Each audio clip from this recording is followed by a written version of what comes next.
मूकं करोति वाचालं पङ्गुं लङ्घयते गिरिं यत्कृपात्तमहं वन्दे परमानन्दमाधवम्। श्रीमन्मदनगोपालं वृन्दारण्यपुरन्दरम् श्रीगोविन्दं प्रपद्येऽहं दीनानुग्रहकालकम्।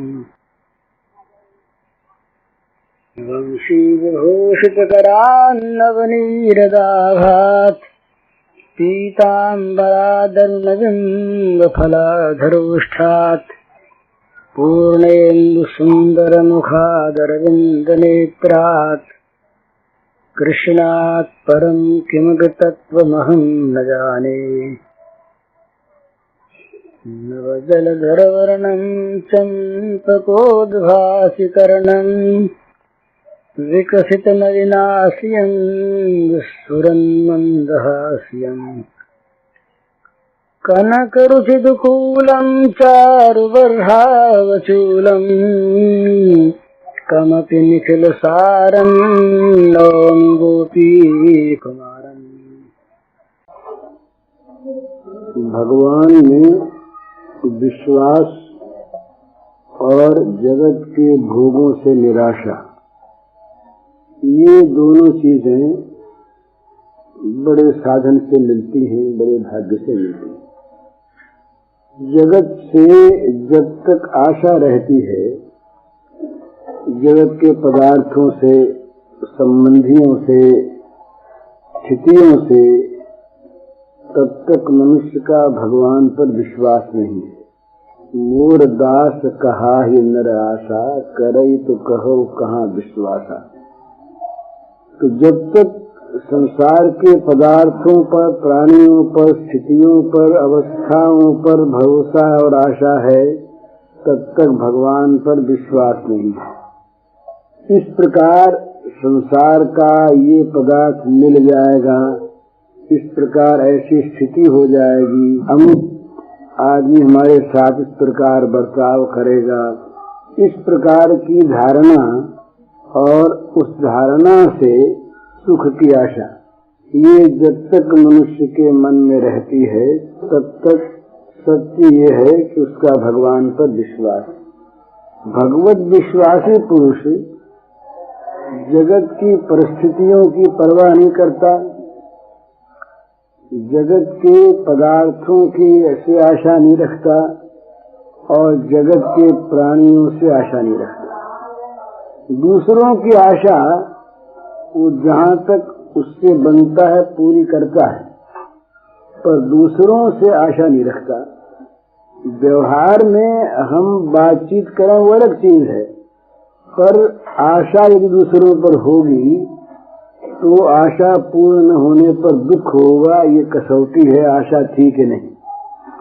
हम कह दें कि हमें किसी वस्तु की आशा नहीं है, पर उसके न मिलने पर या नष्ट हो जाने पर, विपरीत हो जाने पर यदि दुख हो तो समझना चाहिए कि आशा है, आशा थी। और भगवान पर विश्वास होने से विलक्षण चीज है। स्थिति अगर भगवान चाहे तो पलटती देर नहीं लगती, और स्थिति पलटने में भगवान अगर मंगल नहीं समझते तो जो स्थिति है वही स्थिति मंगलमयी है, ये विश्वास हो जाता है तो दुख नहीं रहता। जितना भी दुख है ये तो विपरीत भावना में है, ऐसा होना चाहिए था नहीं हुआ, बस दुख है। और जो हुआ वो मंगलमय है, ये विश्वास है तो दुख नहीं है। तो भगवान का विश्वास तीन चीज करता है, दुखों को हरता है, भय को हरता है और चिंता को हरता है। भगवान में विश्वासी पुरुष ही भगवान का शरणागत होता है। नहीं शरणागत हो कैसे, वो सोचता है कि इसकी शरणागति से क्या लाभ होगा, तो बिनु विश्वास भगत नहीं, ते ही बिनु द्रवहि न राम, राम कृपा बिनु सपनेहु जीवन लह विश्राम। जीव को शांति क्यों नहीं मिलती कि भगवत कृपा का अनुभव नहीं है। भगवत कृपा का अनुभव क्यों नहीं होता, भगवान के प्रति भक्ति नहीं है। और भक्ति क्यों नहीं होती कि विश्वास नहीं है। तो सबका मूल विश्वास है। विश्वास होगा तो शरणागति होगी अपने आप। जिनमें हमारा विश्वास है हम उनके चरणों में लुट पड़ेंगे। हमारा विश्वास उनके प्रति हमारे मन में एक ऐसी दृढ़ भावना उत्पन्न कर देगा कि इनके शरण में ही हमारा कल्याण है।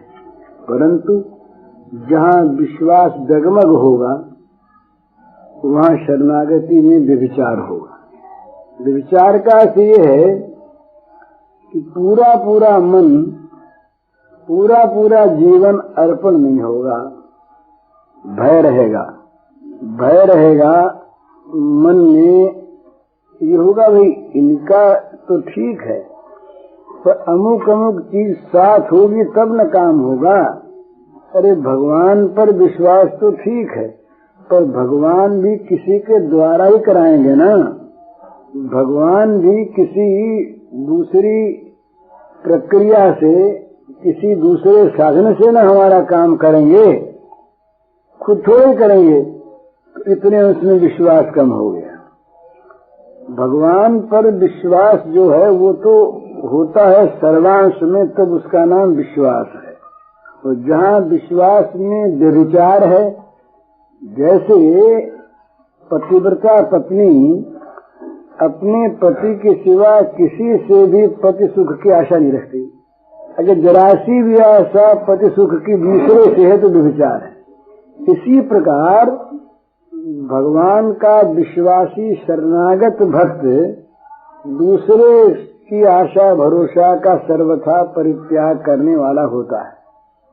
यदि दूसरे की आशा भरोसा बीच में है तो उतने अंश में भगवान के विश्वास में कमी है, और जितने अंश में विश्वास में कमी है उतने अंश में ही शरणागति में, समर्पण में कमी है। संदेह है ना मन में, न ये काम हुआ तो विश्वासी पुरुष की तो एक विलक्षण स्थिति और होती है। वो ये नहीं सोचता कि ये काम होना चाहिए, काम भी वो सोचे और करे भी वो। जैसे छोटा बच्चा अज्ञानवश कभी ये कल्पना नहीं करता कि माँ हमारे लिए ऐसा कपड़ा सिलवावे और इस समय सिलवावे। माता को खुद चिंता रहती है कि भाई अब भादों का महीना है और जाड़ा आने वाला है। बच्चे को तो जाड़े का ज्ञान है नहीं, तो पहले से कपड़ा मंगवा के सिलवा लें तो बच्चा जाड़े में पहनेगा। इसी प्रकार शिशु की भांति शरणागत वही होता है जिसका भगवान में पूर्ण विश्वास होता है। विश्वास के बिना भगवान की शरणागति संपन्न नहीं होती, ये सिद्धांत है। आता ही नहीं, मन थोड़ा थोड़ा सा, जितना जितना सा विश्वास का में उतना उतना अटकता है, दूसरी ओर जाता है कि भाई ये काम तो इनसे करा लेंगे, पर अमुक काम तो उसी से होगा ना, इसलिए अमुक काम उससे करावे, इतना काम इनसे करावे। तो ये विश्वास की कमी आ रही। एक भरोसो, एक बल, एक आस विश्वास, एक राम रघुनाथ हित, चातक तुलसीदास। तुलसीदास जी ने कहा कि भाई हम तो चातक की तरह से एक भगवान रामचंद्र पर विश्वास रखते हैं, एक हमारा भरोसा है उन्हीं पर, और हमारे एकमात्र वही बल है। एक भरोसो, एक बल, एक आस विश्वास।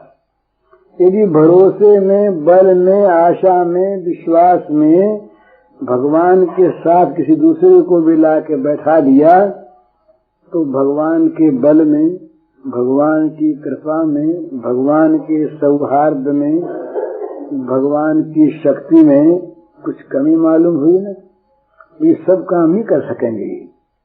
तो वो शरणागत तो उतना विश्वासी होता है, वो ये भी नहीं सोचता कि सब काम भी यही सोचें। वो तो ये सोचेंगे, वो खुद सब काम भी नहीं सोचता। उसके लिए जो कुछ भी है वो सोचे, और जो कुछ करना है वो सोचे। जो चाहिए सो वो सोचे, और उसका जुगाड़ वो सोचे। वो तो क्या सोचता है केवल शरणागत होकर चिंतन करता है। तो भगवान प्रतिज्ञा करते हैं गीता में, अनन्यास चिंतयन्तो माम ये जनाः पर्युपासते तेषां नित्याभियुक्तानां योगक्षेमं वहाम्यहम्। बड़े सीधे शब्द हैं, कहीं इसमें व्याख्या की आवश्यकता नहीं। वो कहते हैं कि जो अनन्य लोग मेरा ही स्मरण करते हैं और मेरी उपासना करते हैं, इस प्रकार जो नित्य मुझ में लगे हुए नित्याभियुक्त जो हैं, उन लोगों को जो वस्तु प्राप्त है उसकी रक्षा का भार मैं लेता, और जो अप्राप्त है उनकी अप्राप्ति कराने का भार मैं लेता। वहन शब्द जो है ये ढोने को कहते हैं, बोझ ढोना, भार ढोना, वहन करना। तो भगवान कहते हैं कि उसका भार वहन मैं करता हूँ, काहे का? योग का और क्षेम का। वो तो योगक्षेम की परवाह नहीं करता। निर्द्वंद्वो नित्य सत्वस्थो निर्योग क्षेम आत्मवान, उसके लिए तो सुख आवे या दुख निर्द्वंद्व है। वो तो एकमात्र जो सत्व स्वरूप भगवान है उसमें स्थित है, वो आत्मपरायण है। वो तो योगक्षेम की परवाह न करके करता है केवल मेरा चिंतन। वो तो मेरे शरण हो करके मेरा हो गया। अब जो मेरा हो गया उसको कब क्या चाहिए और उसके किस चीज की रक्षा होनी चाहिए, ये बात सोचूंगा मैं और करूंगा मैं। अब ये अर्जुन के जीवन में ये बात गीता के बाद प्रत्यक्ष है। अर्जुन कुछ भी कर बैठता और पहले से भगवान उसकी रक्षा की व्यवस्था कर देते। ऐसी एक घटना नहीं, अर्जुन के जीवन की अनेक घटनाएं जहाँ सारी चिंता भगवान को। यहाँ तक भगवान ने लीला में प्यार का स्वरूप दिखाते हुए कहा कि जब तक कर्ण के पास इंद्र की दी हुई शक्ति रही तब तक मुझे रात को नींद नहीं आती और दिन में खा नहीं सकता, कहीं अर्जुन को मार न दे कर्ण। और ये यहाँ तक कहा कि जब जब कर्ण के सामने अर्जुन का रथ आता तब तब मैं कर्ण की बुद्धि को मोहित कर देता कि उस शक्ति की बात भूला रहे। अब कितनी चिंता श्री कृष्ण को, अर्जुन को चिंता ही नहीं है, अर्जुन इस बात को सोचता नहीं, पर उनको चिंता पहले से लगी हुई। अर्जुन का रथ भीष्म के बाणों से जल गया। इन्होंने स्वयं रथ बनकर, घोड़े बनकर, सब कुछ बनकर उस रथ को बनाए रखा। जब अंत में जब युद्ध समाप्त हो गया और जब शिविर में पहुंचे तब अर्जुन से कहा कि अर्जुन आज तुम पहले उतर जाओ, तो तुम्हारे तमाम शस्त्रों को उतार लो। अर्जुन को नई बात मालूम हुई। ये कायदा होता है कि रथी पहले नहीं उतरता, सारथी उतरता है, वो घोड़ों के लगाम थाम लेता है तब रथी उतरता है। आज सारथी तो बैठे ऊपर, वो कहते हैं तुम पहले उतरो, अपने शस्त्रास्त्रों को उतार लो। तो अर्जुन तो कहीं शिवचनम तब उतर गया। उतरते श्री कृष्ण कूदे और कूदते क्या हुआ कि रथ जल उठाए। घोड़े और रथ और ध्वजा हनुमान जी तो ऊपर उड़ गए, दिखा हनुमान जी उड़ रहे हैं, कृष्ण उतर गए और रथ जल रहा है घोड़े समेत। धर्मराज पास आ गए, सब आगे बोले महाराज ये क्या हुआ? बोले ये तो हुए बहुत दिन हो गए, ये आज नहीं हुआ, ये तो मैंने इसको अपने शक्ति से अपने जीवन से बना रखा था। आज यदि ये अर्जुन को न उतराता तो अर्जुन के साथ इसके जल जाता, ये जलता ही। तो इस प्रकार योगक्षेमम वहाम्यहम्, यहाँ की चिंता और आगे की चिंता उसको भगवान जहाँ ले जाना है वो ले जाएंगे। तेषामहं समुद्धरता मृत्यु संसार सागरा भवान न चिरात् पार्थ मैया वेशित चेतसाम। भगवान ने कहा कि जिन्होंने अपना चित्त मेरे में प्रवेश करा दिया है, तो मेरे शरण हो गए हैं, मेरा भजन करते, उन लोगों को संसार सागर से, सात शब्दों का संसार सागर आप, संसार सागर से और अचिन्नचिरात देर का काम नहीं तुरंत पार करने वाला मैं होता हूँ। समुद्रता माने भली भांति वो उनको रास्ते में भी तकलीफ नहीं होती। एक आदमी गंगा को पार करे तैर कर, तैरने में कष्ट होता है, कहीं जल जंतु बीच में आ जाए तो कष्ट, कहीं भंवर में पड़ जाए तो कष्ट, कहीं धारा के प्रवाह में आ जाए तो बहने की आशंका। तो यहाँ तो कहते हम पार करते हैं। तो वो कहीं जहाज के कप्तान बन जाए, अपनी जहाज में बैठा ले, तो समुद्रता माने केवल उद्धार ही नहीं, जैसे तैसे पार उतरना नहीं, भाई कष्ट उष्ट पा करके पार उतर गए सो नहीं। समुद्धार माने उद्धार होने में भी आराम रहे, कष्ट न हो, इस प्रकार उसे मैं पार कर देता हूँ। अब भला भवसागर से समुद्धार करने का जिम्मा भगवान ले ले तो और क्या चाहिए। अपने तो मामूली जगत के दुखों से उद्धार के लिए भगवान को भूलकर भोगों का आश्रय करते हैं। ये भगवत विश्वास नहीं होता और जगत के प्राणी पदार्थों पर, अवस्थाओं पर आशा लगी रहती है। इसीलिए शरणागति नहीं होती, इसीलिए दुख पर दुख आते रहते हैं। दुखों का अवसान पदार्थों की प्राप्ति से होता ही नहीं और पदार्थों की सहायता से होता ही नहीं। दुखों का अवसान तो वहां होता है कि जहां दुख नहीं है। अपना अवसान हो गया, उस जगह पहुंच गए जहां दुख है नहीं। आत्यंतिक सुख में श्रुते, जहां आत्यंतिक सुख है उसमें दुख है ही नहीं।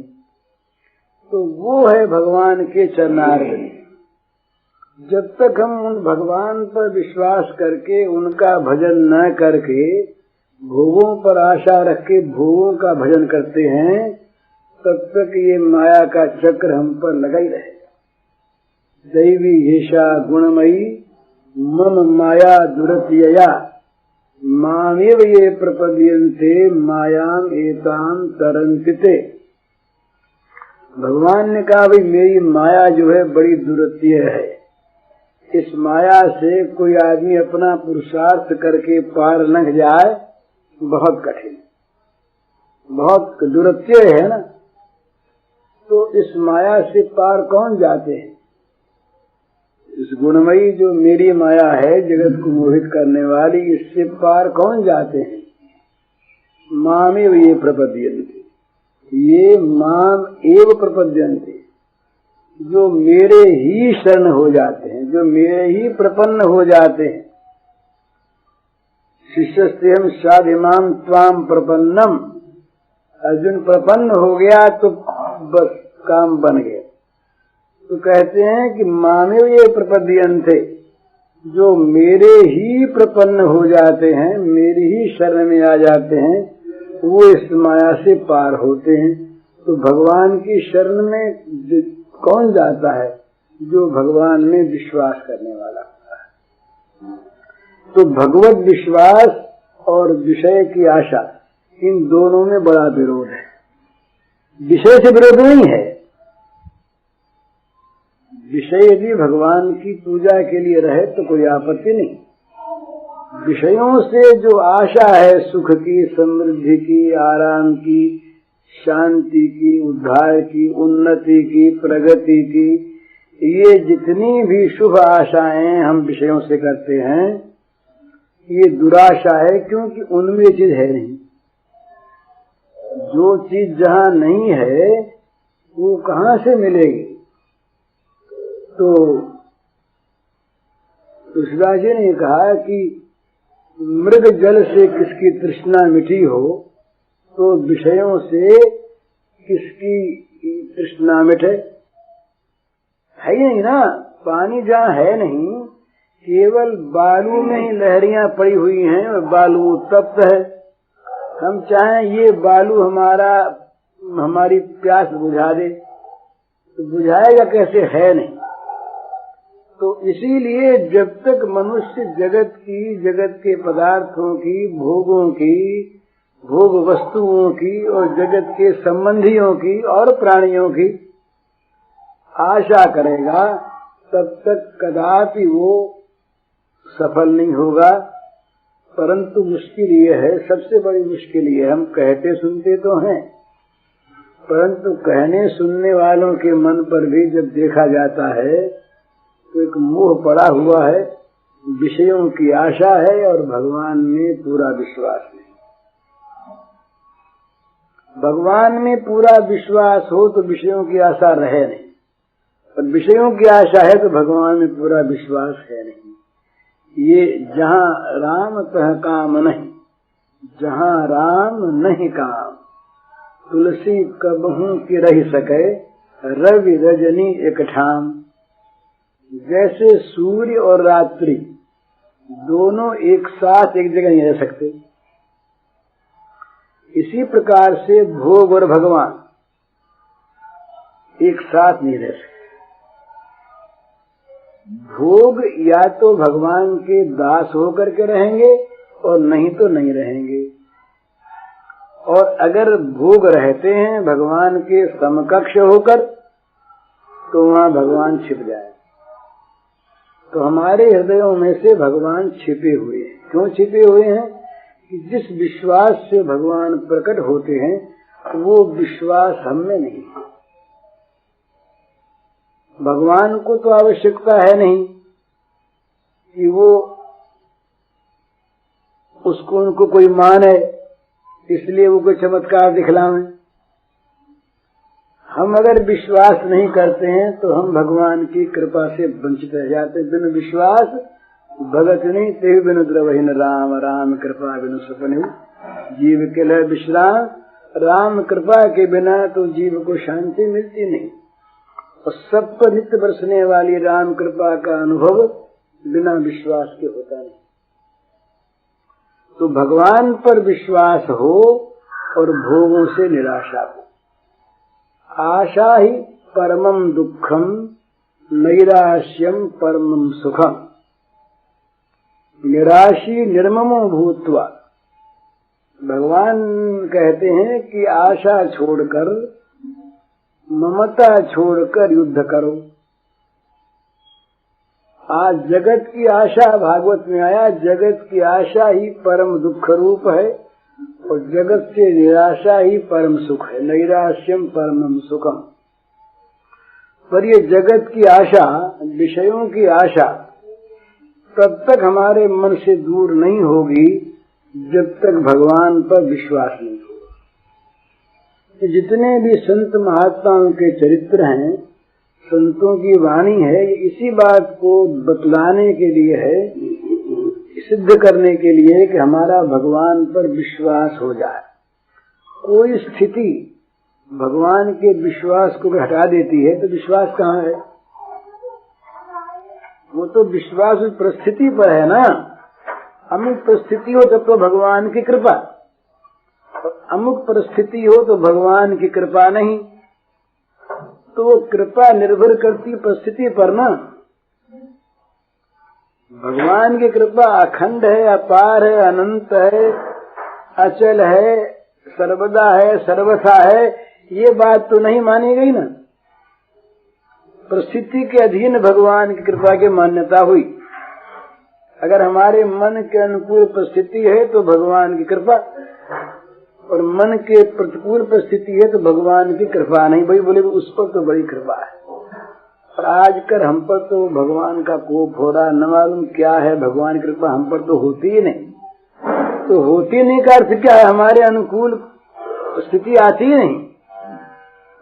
भगवान की कृपा होती नहीं का अर्थ हम ये करते हैं कि हमारे मन के अनुकूल स्थिति आती नहीं। वो स्थिति आ जाए तब भगवान की कृपा, और वो ना आवे तो कृपा नहीं। तो परिस्थिति को हमने कृपा मान लिया, और कृपा पर विश्वास हो तो परिस्थिति कुछ भी हो। प्रत्येक परिस्थिति में भगवान की कृपा की अनुभूति होती है विश्वासी पुरुष को।